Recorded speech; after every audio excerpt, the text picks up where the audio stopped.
Hey everybody, my name is Brandon. Welcome back to Cinefessions, where we talk all things media. And today we're talking once again about the year that was 2023. So every year, I think excluding last year because things were crazy at the end of last year, but other than last year, every other year I have always done a top 10 film discoveries list, whether it was on Letterboxd, in writing form at cinefessions.com, or here on the channel. So that is what I am bringing back this year. So we're going to talk about my 10 favorite first-time watches, or as I like to call them, my top 10 film discoveries of 2023 today. Now, let me make note here. It doesn't matter what year these films were released. It only matters that I watched them for the first time in 2023. Additionally, if you want to hear all of my honorable mentions, I have a whole separate video dedicated to those here on the channel. I talked about them, I think it was last week. I did a whole tournament figuring out which one was my number 11 film of the year. So check that out if you're interested. It'll be in the description box below. But with that said, let's not waste any more time at all. Let's dive right into my top 10 film discoveries of 2023. Before we get into my number 10, I want to mention that I probably won't go into too much detail on all of these picks today because almost all of them I have full reviews of here on the channel. So instead of me spending a ton of time in this video, I will link in the description box below. You can find a link to all 10, maybe 9 of the 10, I think, something like that, that I'll be talking about today, so you can see my full thoughts on them. So with that said, let's jump over to number 10. So coming in at number 10 is going to be Knock at the Cabin from 2023, directed by M. Night Shyamalan. So this was the movie that got me back to the theaters after like 5 or 6 years, whatever it was. And I was so happy to get back there. I actually ended up going, I think, 4 times this past year. This was the only time I went by myself. Otherwise, I was with my buddy. And we actually have a double feature planned this weekend that I'm looking forward to. But that's neither here nor there. So with Knock at the Cabin, we follow this family. They are at their cabin. It is these two men and their daughter. And then 4 strangers come and enter the scene. And they tell the family that they need to make choice A or the end of the world will happen. And so they are trying to determine if what they're saying is true or not. As an audience member, we're trying to figure out if the 4 strangers are telling the truth. Basically, it's a what is going on here film. And it's actually based off of a book, which I did read back in, I think it was like 2020 or 2021. Now, I liked the book well enough, but I didn't love it. And so this was a really good example of the movie doing it better than the book. What I think I liked about the movie more is the fact that there is a definitive ending here. Now, you could have gone one of multiple ways with the ending based on what the book did, but I like the way things went with this movie. I think it was, 1, a strong choice, and 2, it kind of just works with everything else that's going on with this film. So not only do you have a really interesting story that I was engaged with, but you have excellent acting. Rupert Grint stars in this one along with Dave Bautista. Obviously, I'm a huge Bautista fan, being a big wrestling fan. And then you have the main character from Mindhunter starring in this as well, which Mindhunter, I always say, is like the greatest show that got canceled. I love that show so much. Canceled like before it should have. It's such a brilliant show, but just an awesome movie all around. Not perfect. There were some things that, I didn't love about it, but nothing that really springs to mind now, almost a year after watching it. Again, I will link my review to it. I did a full standalone review of that one. I will link that down below to get my full thoughts on it. But this is a good movie. I ended up giving this 4 stars, I believe, last year. So coming in at number 10 is an M. Night Shyamalan film that got me back to the movie theaters, Knock at the Cabin from 2023.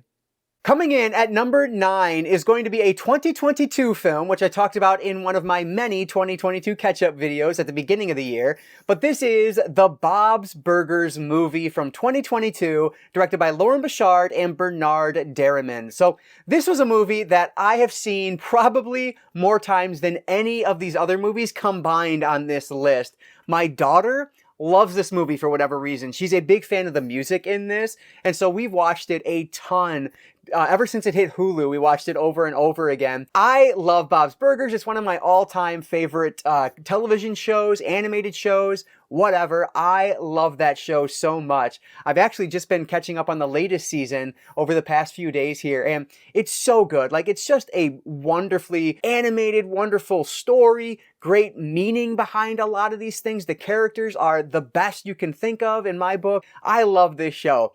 And the Bob's Burgers movie is basically just a long episode, but it adds in all of these songs, and so it's a musical. But the music is so fun, it's catchy, it's great. With this one, basically it's summertime, and that's when they're expecting to make all this money to kind of hold them over.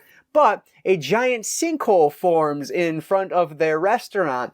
And so they have to figure out what's going on, because in that sinkhole, a body is found. So it's a whodunit situation, and it goes weird places, but you get to see a lot more of the city than you do in the TV series. And it's just fun. If you are a fan of Bob's Burgers, really, I don't see any reason why you wouldn't enjoy this one. You might not love it maybe as much as I did, but still, this is a great film. It's exactly what I wanted out of a Bob's Burgers movie. I love this series, and I love this movie. If it was up to my daughter, this would be number 1 for the year. But I'm going to put the Bob's Burgers movies from 2022 at number 9. Number 8 was my last theatrical visit of 2023. This is The Iron Claw from 2023, of course, directed by Sean Durkin.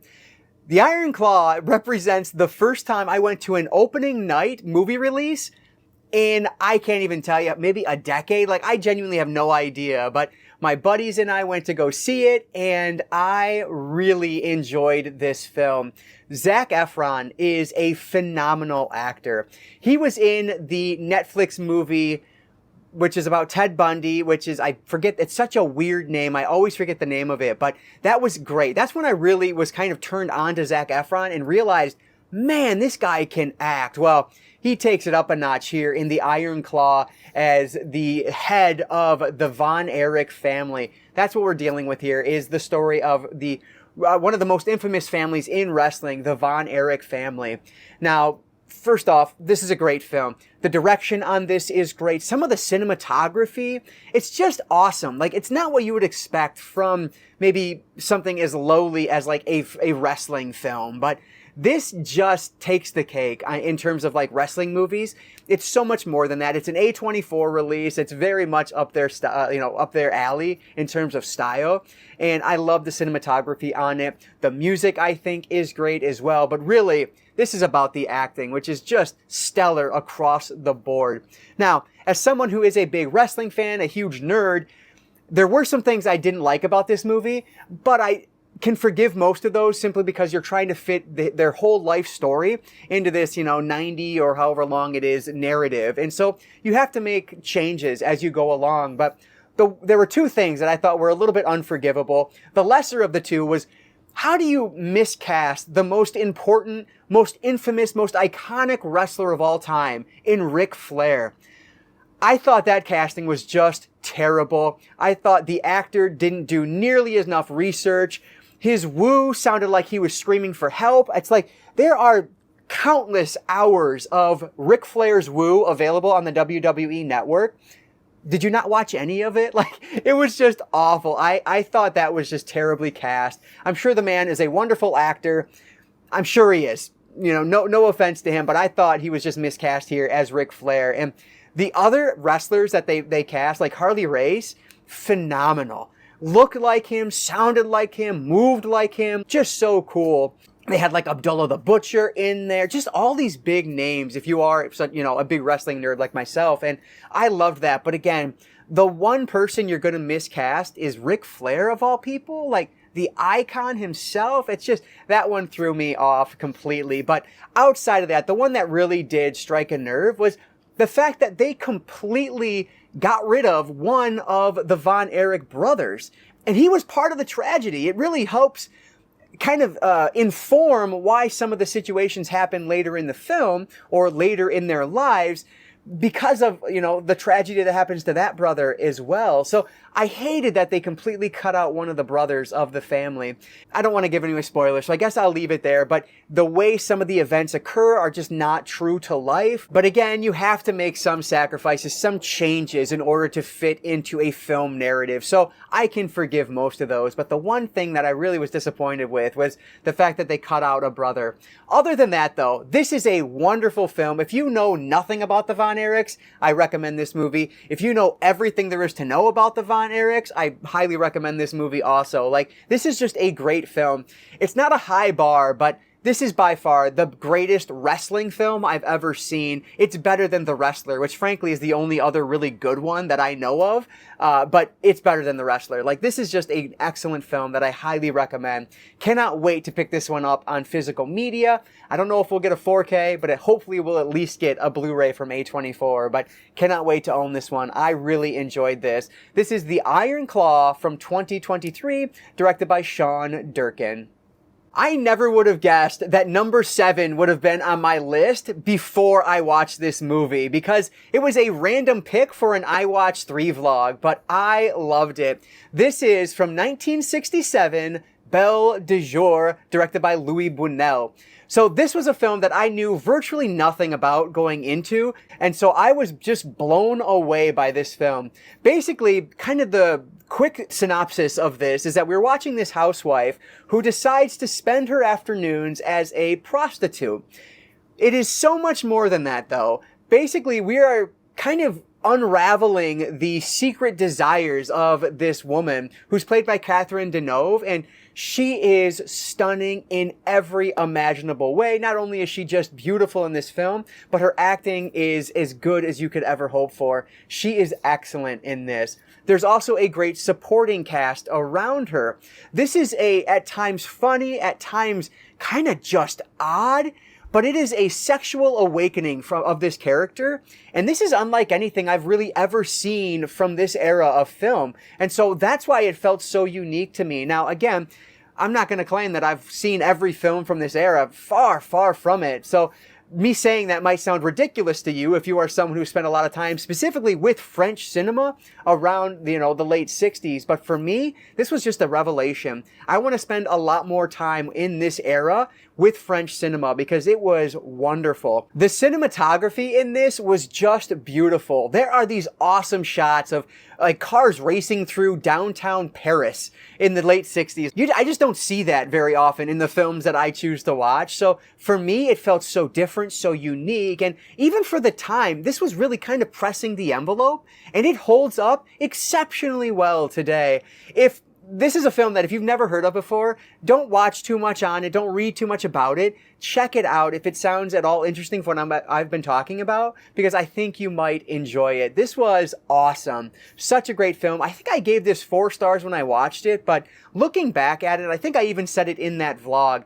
I might be scoring it a little low. I've thought about this movie quite a lot since I first seen it. I would definitely give this one 4.5 out of 5. This is a great film. I cannot recommend enough. So coming in at number 7 is Belle de Jour from 1967.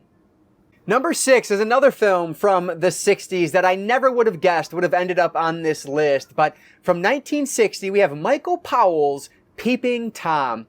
This was one that I kind of randomly watched for, I guess this was during my Halloween vlog, my 13 days of Halloween. It was on Tubi. It looks amazing on Tubi. There's a 4K that's supposed to be coming out for this, but it's not here in the States. It's overseas, but I really want to import that one because, of course, it'll be region free, and it's going to look amazing if the streaming looked that good from Tubi, of all places. So anyway, this is really the proto-slasher film. I would consider this more the proto-slasher than even something like Psycho. Now, obviously, they all played a part, but with this, I was really able to see a lot of things that I've seen over the years in a bunch of different slasher films that I love, like Halloween and Scream even. Like, all of these movies, this is definitely an inspiration for those. Without Peeping Tom, I don't know that we get Friday the 13th and Halloween and Scream and Nightmare on Elm Street. I don't know that we get all of those in the same form, in the same style that they're in without this movie. This was such a great film. It's creepy. The characters scary at times. You don't know where things are gonna go. The lead female in this I thought was really well done in kind of juxtaposition to our main character, who is this quiet, shy guy by day, but then of course he's going to go on these murderous sprees at night, and that's not a spoiler, that's just what the movie is, you know that right from the beginning. But just such a great film. This was one that hit me kind of out of nowhere, and I loved it. I have to own this one on physical media at some point. Hopefully I can grab that 4K release. This was an excellent film. Peeping Tom from 1960 is coming in at number 6. I'll be honest, if you've watched the channel a lot this past year, you'll probably guess at what my top 5 are. At least 4 out of the 5 you'll probably guess at. But anyway, coming in at number 5 is a horror film, Talk to Me, from 2022, directed by the Philippou brothers. So this was a movie that I heard a lot of things about coming into it. So frankly, my expectations were pretty high. And fortunately, it not only met them, but exceeded them. This movie is a film that kind of takes the ideas and tropes that we expect from horror movies, but really goes further with it and just turns a lot of that on its head. Because of that, it felt super unique throughout it. Not only is the acting on par, this is brilliantly acted by so much of the cast, but outside of that, the story itself, like, I had no idea where this thing was gonna go. It gets really grim and dark at points. It's funny at other points. The characters are actually likable, which, given their age and what they're doing, I didn't think I would like them very much at all, but that was completely wrong. I liked them. I cared about them. I wanted to know where things were gonna go. And that's why this one ends up at number 5. With this one, we're following this group of people. They get this hand. They come into possession of this hand. You touch it, you shake its hand, and you say specific words, and a ghost appears in front of you. But if you stay in it too long, that ghost can possess you, which of course is where things are going to go absolutely wild. So just a bonkers film that I utterly adored. Cannot recommend it enough. One of the best horror films I saw last year. Talk to Me from 2022. However, Talk to Me will end up as my number 2 horror film of the year, because my favorite horror film I watched last year from 2023, coming in at number 4, Cobweb, directed by Samuel Bodine. This film was amazing. I had zero expectations coming into it. Frankly, I've heard kind of mixed things about it before watching it, but this absolutely blew me away. This was super creepy. So basically, we are following this little boy. He's hearing knocking on the wall in the middle of the night, and he's trying to figure out what that is. And things kind of unravel from there, but boy, do they unravel. This is nuts. The degradation of these characters, where things start and where things end, couldn't be more different. This movie goes places I didn't expect at all. It was so effectively creepy. The creature's design on this was awesome. Obviously, it's called Cobweb. You probably have an idea of the type of creature you're going to see here. The acting is great. Lizzie Kaplan plays in this alongside Anthony Starr. They were really well done as the parents. They felt a little off, which works with the movie, which what they're going for. It almost reminded me a little bit of Coraline, but like adult and live action and just a lot more. This one was so creepy, and I feel like it doesn't get nearly enough love. The main little boy in this is played by Woody Norman, who I thought was great. I actually just watched him a couple nights ago again in The Last Voyage of the Demeter, and that movie was super good also. Like, I thought that was a very underrated film too, but I loved this film. Again, I had no idea that this was going to be really what it was even about as I entered it, and I'm so glad I didn't. Know as little as you can about this movie going into it.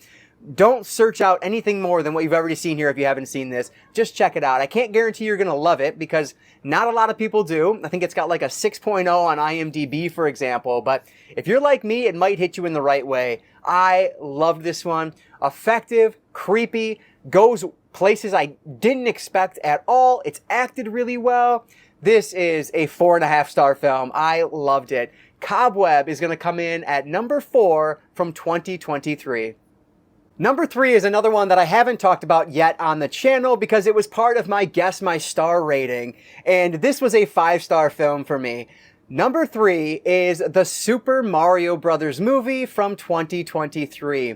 This was so much better than I even expected. I feel like I was predicting that I'd give it like 4.5 stars, but it was even better than that. This was such a fun film. I loved the voice acting across the board. Chris Pratt is in this, Jack Black, the Anya Taylor-Joy, the list goes on. Just a star-studded cast who I thought did a great job. Seth Rogen is in this as Donkey Kong also. He's great.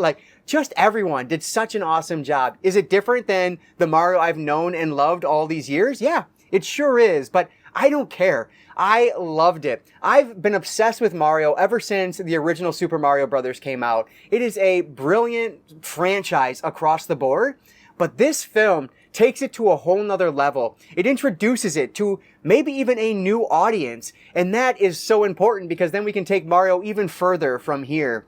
This is basically an origin story of our Mario Brothers, but it's an origin story done right. And I say that because even as someone who has spent decades with these characters, I still had a good time seeing kind of them at the beginning of their relationships. Watching Mario learn how to do all these crazy moves that he can do. Watching Luigi in the equivalent of Luigi's Mansion, I thought was a ton of fun. This was just a blast from start to finish. I had a smile on my face the entire time. The 4K looked incredible as well.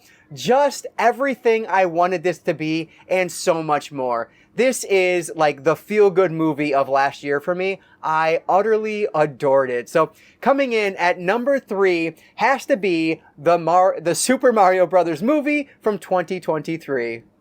So coming in at number 2 on my list is the film I thought for sure would be number 1 by the end of this, but that is going to a different film.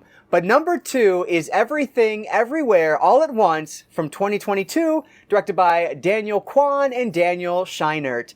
This is a film that, of course, I had heard all the buzz coming into it. By the time I watched this in early 2023, it had already earned 7 Oscar nominations. And after I watched it, I really wanted to watch the Oscars because I wanted this to win Best Picture so badly. Fortunately, it did, and deservingly so. The cast on this is phenomenal across the board. It is definitely an ensemble cast, but oh my gosh, they do such a great job in this film. Jamie Lee Curtis, I think, is so much fun. It's such a different role than what I'm used to seeing from her. And as someone who's been a fan of hers since way back, since I was little, watching her in this, I thought was just a great time. On top of that, you have the direction. It is so fun to watch this film. I was smiling for the vast majority of this. This is unique. It's interesting. It's just so different than anything I've seen before. It mixes genres, sci-fi, fantasy, action, drama. It mixes those genres seamlessly. It is the best mixing of genres I think I've ever seen. It is just the epitome of what film can be and what film can do. And it hit me in a way that I had no expectations on. This movie is everything everyone says it is and more.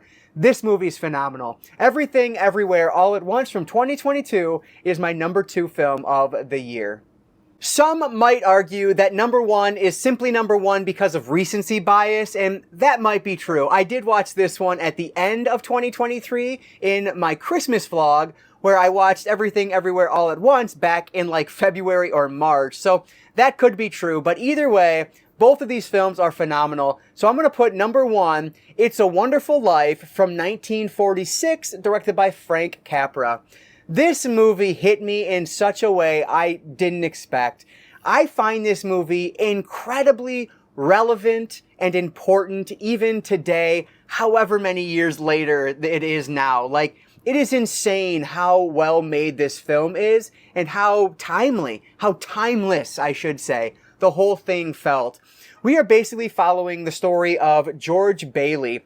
We start off seeing some flashbacks to his childhood, and then we go through some major moments in his life, played flawlessly by James Stewart, and then alongside him is Donna Reed, his wife, and oh my gosh, she is brilliant in this as well. The two of them together, it's exactly what you think of when you think big Hollywood cinema. That's this movie. but the message behind it, the meaning behind it, it's really a movie about karma, a movie about community. And I know I sound exactly the same as I did in my Christmas vlog, but that's what this film is about to me. Some people say it's super depressing. I get that. Some people say it's very hopeful. I understand that. To me, it's all of those things, and that's what makes it so special. This is a movie, frankly, I wasn't even excited to watch this when I ended up picking it for my Christmas vlog. It's one that I felt I needed to watch way more than something I felt I wanted to watch. But I'm so glad I did, because I see why this is considered a classic of American cinema. This is an important film. It's a movie, I think I said it in my vlog, but it's a movie that I want to show my kids when they get a bit older, because George Bailey is making these selfless choices, even though he doesn't want to. He wants to do the selfish thing, but he knows what the right thing to do is, and he always makes what I consider to be the right choice. And it's just a beautiful picture. I think that's the best I can really say about this. If you want to hear me kind of rant about this a little bit more, check out my Christmas vlog. But It's a Wonderful Life is timeless. It's beautiful. Everybody should see this movie if you are a film lover. I loved it. Another 5-star film for me. It's a Wonderful Life from 1946 is going to go down as my favorite film discovery of 2023. All right, so those were my 10 favorite film discoveries. The 10 favorite films I watched for the very first time in 2023. It was a great year for watching films. I made it back to the theater. That is incredible. I watched a couple 5-star films, which I don't always do, so that was awesome. Just a very remarkable year for me in terms of the movies I was able to sit down and watch. So I was happy with it. Hopefully you guys enjoyed this one. Like I said, it was very much off the cuff, so hopefully I didn't ramble too much. But let me know if I gave you any recommendations, anything that you want to check out now because of this video, or let me know what your favorite film that you discovered for the first time last year was, regardless of what year it was released. I love hearing about film discoveries, so let me know that in the comments below. But that is going to do it for this one, guys. So if you enjoyed it, go ahead and hit that like button down below. That engagement really does help me out. And like I always say, I don't just talk movies, I talk all things media. Books, movies, video games, graphic novels. If it's media related, I'm interested in it. And if you are too, you might consider subscribing. All right, guys, so that's going to do it for today. I just want to say thank you all so much for watching. And I want to encourage you to consume some media today. I'll catch you next time.